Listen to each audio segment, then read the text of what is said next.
Senior Professor of Physiology, Faculty of Medicine, the Sir General John Kotarawala Defence University. He has held posts of Senior Professor of Physiology, Dean, Vice Chancellor in the University of Ruhuna, and has been a Chairman of the Board of Management, PGI, Susirith. Will speak to us on the Renaissance man and medicine.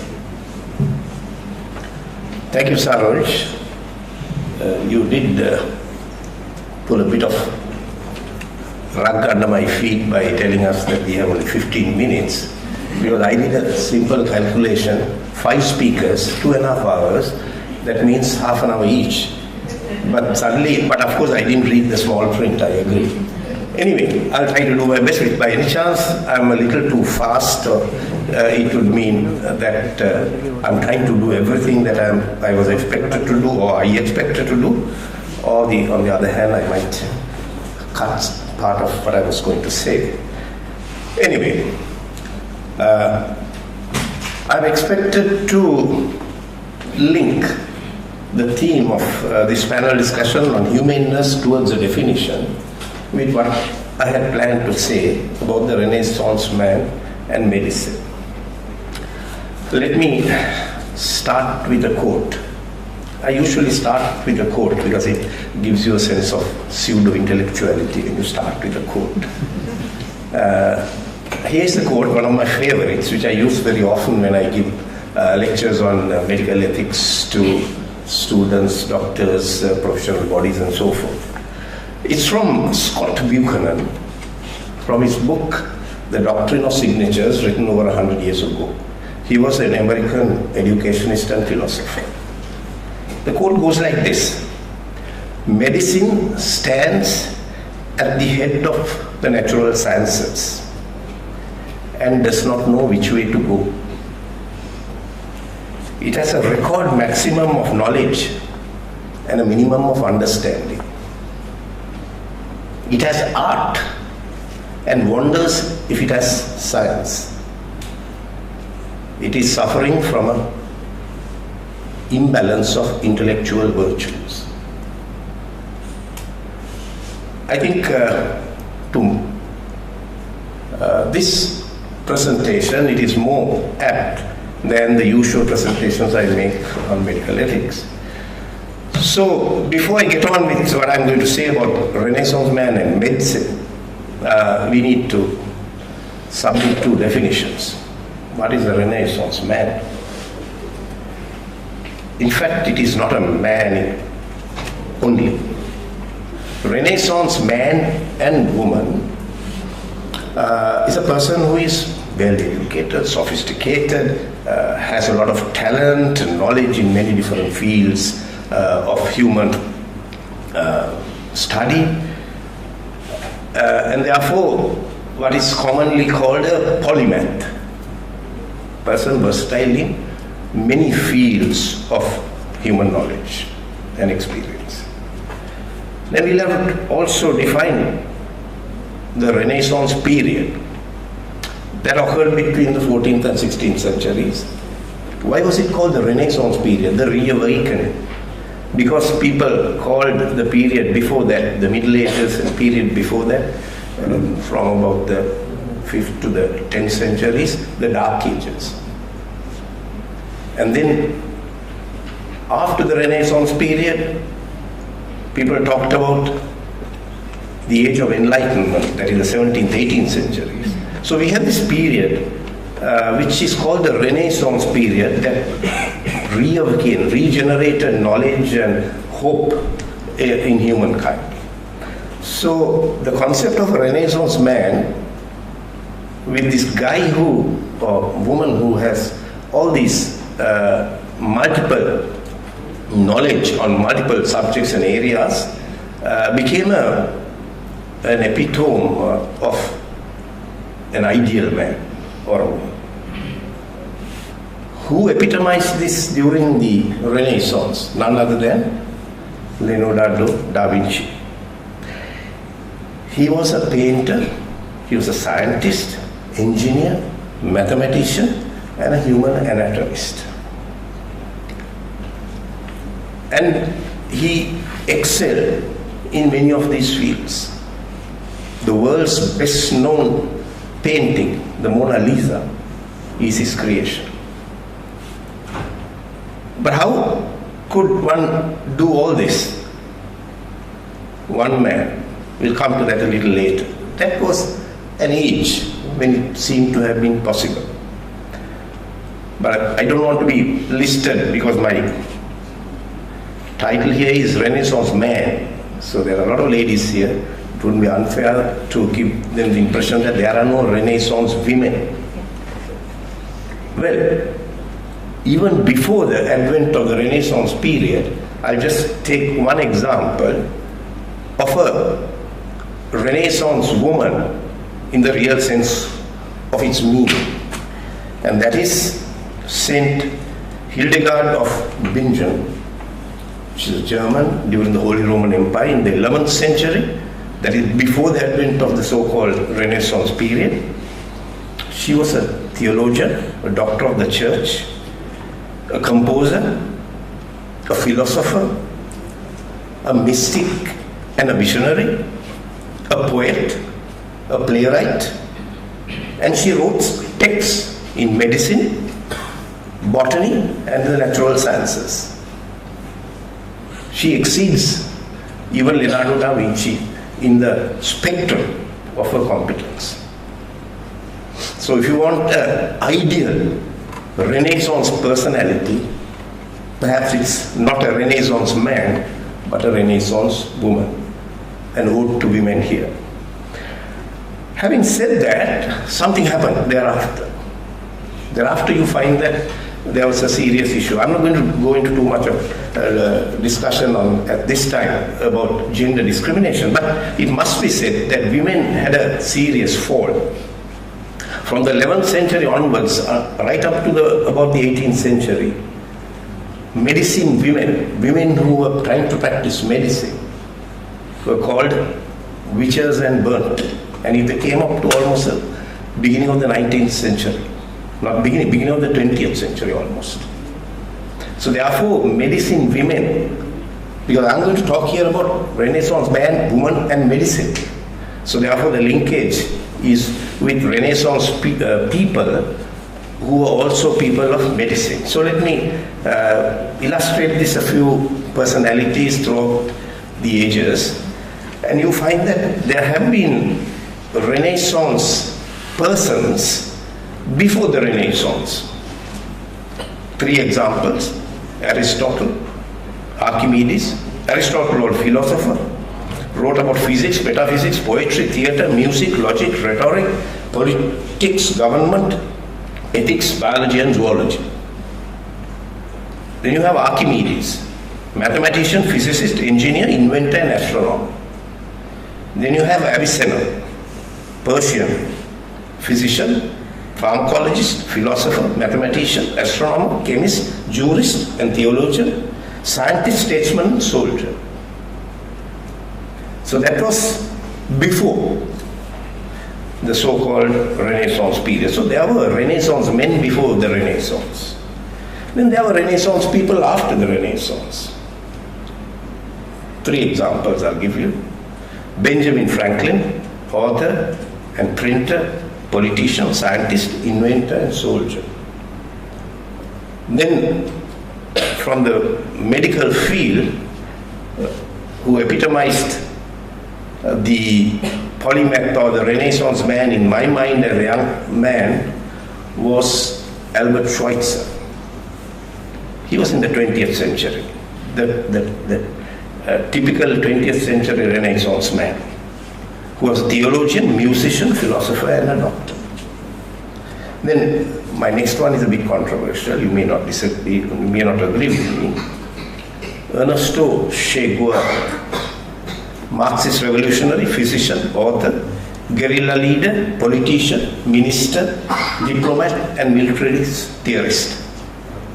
So I would put him in a modern category of a polymath or a Renaissance man.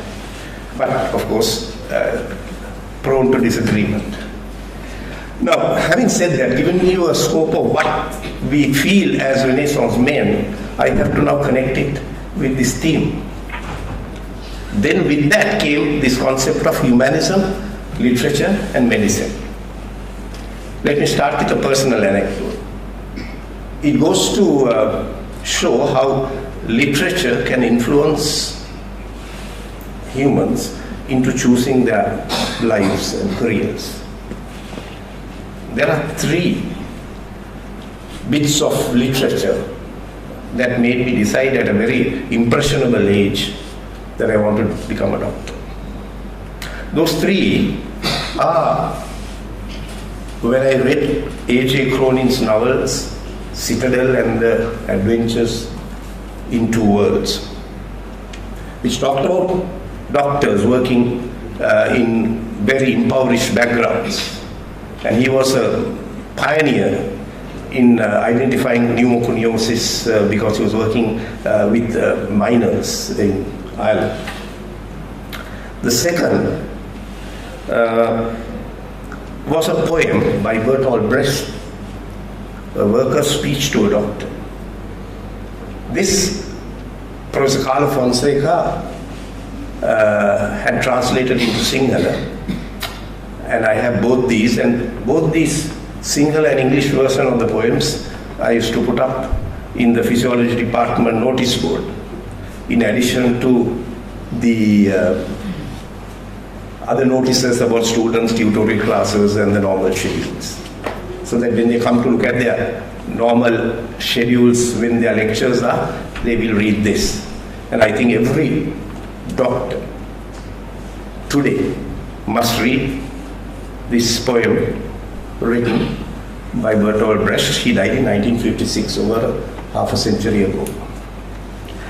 The third was again a poem, No Man is an Island by John Donne. I thought he was a physician really, until recently. Then I just happened to read an article by D.C. Allen in the Journal of English and German Philology. And he refers, and then you find that actually he was not a physician, not a doctor, never trained in one. But he refers to medical data, anatomical terminology, physiological theory, and physician's jargon in his poems and some of his creative writings. He was also a priest, so even during his sermons, he used to talk about medical topics. So some of the words that we still think are relatively modern was used by John Donne. And as you know, John Donne died in 1631. The words that he has used, I have a little short list: antidote, apoplexy, dissection, gangrene, gout, hydropsy, palsy, plaster, purge are words he had used in his poetry. And everybody, and including myself, I thought he was a doctor because he was using these terminologies. But of course, in his book, Paradoxes and Problems, he writes this, I quote, "Physicians climb no higher because having found many things in nature obtuse, they think that all is so." So he had a skeptical view of doctors generally. Then we have these doctor Renaissance men of different times. Relate them quickly. Anton Chekhov, one of the greatest short story writers who ever lived. He was a practicing doctor throughout his life and most of his literary career. So much so that he once said, "Medicine is my lawful wife and literature is my mistress." That leaves us with a conundrum. Whom did he love more? His wife or his mistress? We presume that he must have loved his mistress because he is known for his literature, not for his medicine. Arthur Conan Doyle, trained as a doctor in the University of Edinburgh, worked as a sleep surgeon, but we know him not for that, but for his literature. Somerset Maugham, trained and qualified as a physician, and in his first novel, Lisa of Lambeth, written in 1897, It sold out so rapidly that he gave up medicine and turned full-time to be a writer. More recent times, Oliver Sacks died a few years ago, killed himself, received his medical degree from Queen's College, Oxford, was a neurologist, naturalist, historian of science and an author. Then we have these bestsellers by two well-known modern authors who are still alive. Michael Crichton, graduated from medical school in Harvard, best-selling author, screenwriter, film director, producer. And Robin Cook, who had written, he developed a new genre, medical thrillers, and he's become a bestseller and is well-known author today. Then we have another person in the name of Deepak Chopra, who writes on mind-body medicine, which is very controversial, so much controversial that the rationalist Richard Dawkins called him a quack. Now, what I've said is that there have been many medical men who have become major literary figures in the history of human civilization. And probably you can put that in a nutshell when you hear this quote by McLaren MF, which he writes in the Literature of Medicine, Physician Writers. It's in the Lancet. The clinical gaze has much in common with the artist's eye. The clinical gaze has much in common with the artist's eye. So that will give you an idea why and how medical men become good writers and men of literature. Having said about the world, let me come closer home. This is a little embarrassing. I have been fortunate to meet Sri Lanka's epitome of the Renaissance man almost from the first day I commenced my medical studies in the Colombo Medical School. He's none other than who's sitting in front of me, Professor Carlo Fonseca. I think, in my view, he is the epitome, unparalleled Renaissance man in medicine in Sri Lanka. Physician, medical academic, Marxist politician, lyricist, composer, literary critic, rationalist, and perhaps also a philosopher. Who I am today is partly due to my association with Professor Carlo Fonseca from my medical student days. And maybe I'm a physiologist today also partly as a result of that influence. Okay, having said that, now we have gone through how am I going to connect it with this humanness? I don't know whether I'm taking too much time, but let me quickly finish up. What has happened now? Why don't we have Renaissance men now? Because something has happened. The advance of science and technology has created specialists who know more and more of less and less, whom very early in the middle of the last century, Bernard Shaw called, this is famous quote, "No man can be a pure specialist without being in the strict sense an idiot." So now we have what is called siloing of knowledge, silos. We put compartmentalize, we put in silos or silos, and then we get people to dig at the silos. So they know only this silo. No other silos are there because that's what you're expected to do.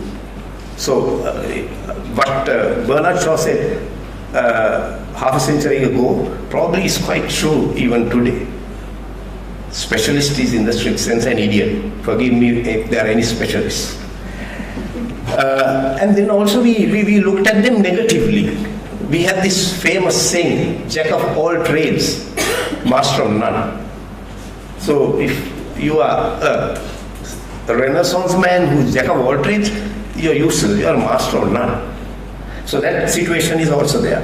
I just came across this singular saying which also says the same thing. Loen ekek, eka deyakata vei samata. Only one. So therefore, what I'm trying to say, let me just end it with this, that we bring in the humanities in the hope that we will make medical students and our future doctors more humane. What is humane? We say good doctors. What do we mean by good doctors? We say medical literature will build empathy. And lack of empathy is a major modern caricature of a doctor. Patients are looking for identity for a doctor. So that's why patients go seeking to try to get at the minds of a doctor. Do you know why these doctor TV series like House, ER, Grey's Anatomy, Dr. Blake's Mysteries are popular? Why?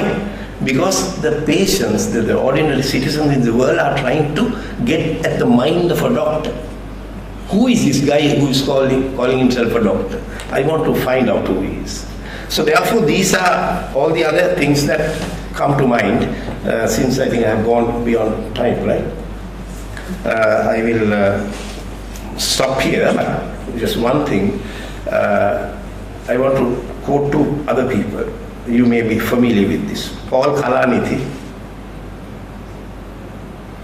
died last year or year before of incurable lung cancer.